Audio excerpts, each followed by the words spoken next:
Xilitol e risco de doenças cardiovasculares. Será mesmo? O xilitol é um tipo de açúcar produzido naturalmente no nosso organismo, mas em pequenas quantidades. É também produzido por frutas e vegetais, e a indústria alimentícia extrai o xilitol dessas fontes para usar como adoçante.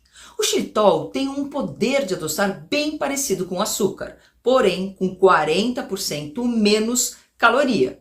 E pelo apelo de ser natural, a lista de produtos que usam xilitol é bem extensa e vai desde sucos até chicletes e bala, passando por biscoitos, ketchup e muitos outros alimentos encontrados na sua despensa.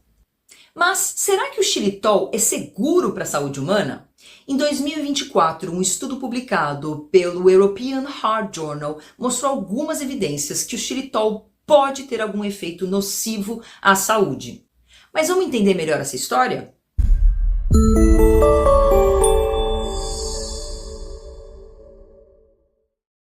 Meu nome é Marina Iazzi de Solis, eu sou nutricionista clínica e esportiva e doutora pela Faculdade de Medicina da USP. E esse é um espaço para falarmos sobre fisiologia, nutrição e também exercício físico. E se você quiser entender melhor o que esse estudo de 2024 mostrou sobre o consumo de xilitol e um potencial efeito nocivo à saúde humana, fica aqui até o final desse vídeo. O xilitol é um tipo de carboidrato, ou se você preferir, um álcool de açúcar, ou seja, um poliol. Na boca, estimula os receptores gustativos que remetem ao sabor doce. Ele pode ser encontrado em baixas quantidades nas frutas, como ameixa, morango, framboesa, legumes e vegetais, como couve-flor, berinjela, alface, espinafre e entre outros. Mas pode ser também encontrado em altas quantidades em bebidas e alimentos artificialmente adoçados. E nesses alimentos onde o xilitol é adicionado, a quantidade de xilitol pode ser até 1000 vezes maior do que as quantidades encontradas naturalmente nesses alimentos. E aqui vai uma curiosidade. O xilitol tem importantes benefícios na saúde bucal. Ele pode ajudar a prevenir cáries, gengivites e até mesmo mau hálito. Isso porque ele inibe o crescimento de bactérias que causam esse tipo de problema. E por isso você vai encontrar xilitol na lista de ingredientes de pasta de dente e também de enxágues bucais. Na indústria de alimentos, o xilitol tem sido bastante utilizado como um substituto do açúcar, já que a redução da ingestão do açúcar se tornou uma prioridade de saúde pública.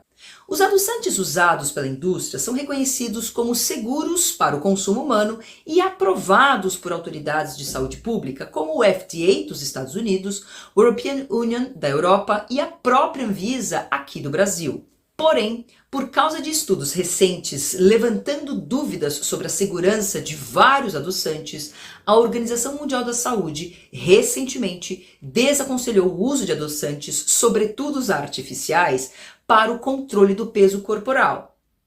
Ainda assim, o uso de adoçantes artificiais aumentou drasticamente pelo mundo todo, em todas as idades e também níveis socioeconômicos. E mesmo assim, continua sendo recomendado para indivíduos que sofrem de doenças cardiometabólicas, incluindo obesidade, diabetes, doenças cardiovasculares, isso por várias organizações e diretrizes, como por exemplo, a American Heart Association e a Associação de Diabetes dos Estados Unidos, do Reino Unido, Canadá e também Austrália. E para aumentar um pouco mais a controvérsia sobre os possíveis efeitos prejudiciais dos adoçantes, uma pesquisa publicada em 2024 mostrou que o xilitol, um adoçante natural, também pode ter efeitos negativos no nosso organismo. E os seus resultados, se confirmados, podem mudar a forma como enxergamos e usamos os adoçantes, em especial o xilitol. Então, bora falar um pouco melhor sobre esse estudo? Trata-se de um estudo de boa qualidade metodológica com métodos bastante robustos. E essa grande pesquisa foi dividida em 3 subestudos separados, com humanos, envolvendo 2 coortes com mais de 1000 pacientes cada, e também um estudo de farmacocinética, além de uma série de experimentos com células humanas e também animais. E a ideia principal foi identificar compostos que poderiam estar relacionados ao maior risco residual de doenças cardiovasculares. Isso é, risco que vai além dos fatores tradicionalmente conhecidos como colesterol aumentado, diabetes, hipertensão, excesso de peso e outros. E entre esses compostos analisados estava o xilitol. No primeiro estudo, foram realizadas análises de metabolômica, isso é, análises que têm por objetivo identificar e quantificar certos metabólitos produzidos pelo organismo, em duas cortes diferentes. Uma primeira análise incluiu 1.157 pacientes submetidos à avaliação cardíaca na Cleveland Clinic, nos Estados Unidos, com pelo menos 3 anos de acompanhamento. E utilizando a técnica de espectrometria de massa não específica, os investigadores identificaram que certos compostos no plasma desses pacientes estavam relacionados a eventos cardiovasculares adversos graves, o que significa maior mortalidade por todas as causas, morte cardiovascular, acidente vascular cerebral e reinfarto do miocárdio, o que os autores chamam de MACE, da sigla em inglês de Major Adverse Cardiovascular Events.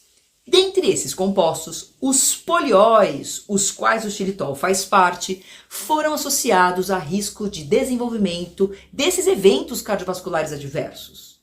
Mas, nesse estudo, os autores usaram um método que não era capaz de diferenciar o xilitol dos demais polióis. Então, eles fizeram um segundo estudo, mas agora com um método apropriado para quantificar especificamente o xilitol. Então, esse segundo estudo foi feito com 2 novas coortes de pacientes, que inclusive já apresentavam múltiplos fatores de riscos cardiovasculares.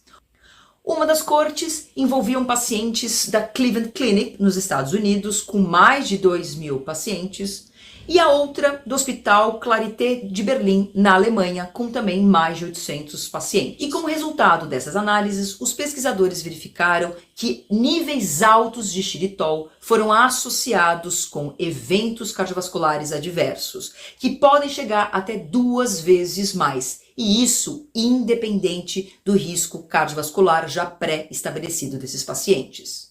Bom, até aqui podemos concluir que a quantidade de xilitol circulante endogenamente de fato teve uma maior associação com risco cardiovascular. E aqui vale destacar que a gente está falando por enquanto só das concentrações de xilitol produzida pelo nosso próprio organismo. E para entender melhor os mecanismos envolvidos com essa associação entre o xilitol e o risco cardiovascular, os autores fizeram um segundo estudo, agora com células sanguíneas humanas e também com camundongos.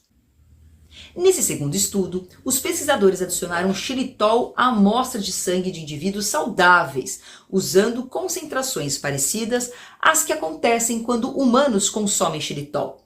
E os resultados mostram maior agregação e adesão plaquetária, efeito que foi dependente da dose de xilitol. Ou seja, quanto maior a exposição ao xilitol, maior a reatividade de plaquetas no sangue, um fator de risco importante para a trombose. E confirmando esses achados, a presença de xilitol circulante em níveis fisiológicos em camundongos aumentou a taxa de formação de coágulo e risco aumentado também para a trombose. Por fim, o terceiro e último estudo olhou para a farmacocinética do xilitol em 10 indivíduos saudáveis. Para isso, a concentração de xilitol plasmática foi avaliada após o consumo de 30 gramas de xilitol diluído em água, o que seria equivalente a uma porção grande de sorvete adoçado com xilitol. E após o consumo, houve um aumento de aproximadamente 1000 vezes no xilitol sanguíneo, o que permaneceu elevado pelas 4 horas subsequentes. Então, diante desses resultados, podemos concluir que o xilitol foi associado a eventos cardiovasculares adversos graves ao longo de 3 anos de acompanhamento nas coortes estudadas. Também, o xilitol aumentou diversos índices de reatividade plaquetária e risco de formação de trombose. Em humanos, a ingestão de bebida rica em xilitol aumentou a responsividade plaquetária. Apesar de ser um estudo muito bem conduzido, com análises sofisticadas e que conseguiu demonstrar mecanismos fisiológicos e metabólicos por trás da associação com risco cardiovascular, ele não é livre de limitações. E antes de extrapolarmos esses achados de forma precipitada e causarmos pânico nas pessoas que fazem uso do adoçante, cabe entender que trata-se apenas de um único estudo e que mais estudos clínicos são necessários para verificar a associação do consumo de xilitol e o risco cardiovascular. Mas, ainda assim, esses achados devem soar como um alerta sobre a segurança do consumo de xilitol e nos fazer céticos quanto à segurança do uso excessivo de adoçantes e se de fato eles devem ser vistos como substitutos para o açúcar. Se por um lado os adoçantes podem ajudar no controle da glicemia para indivíduos que precisam de fato, como diabéticos, pacientes com resistência insulinêmica ou até mesmo por maior controle de calorias da dieta, por outro, os adoçantes podem aumentar o risco cardiovascular. Então, o que sobra para nós, réis mortais, como alternativa? Substituir o adoçante pelo açúcar? Ou seria interessante reduzir ambos da nossa dieta? E essa, particularmente, me parece a melhor opção. E você, o que acha? Deixa aqui nos comentários a sua opinião sobre esse assunto. Um abraço e até a próxima!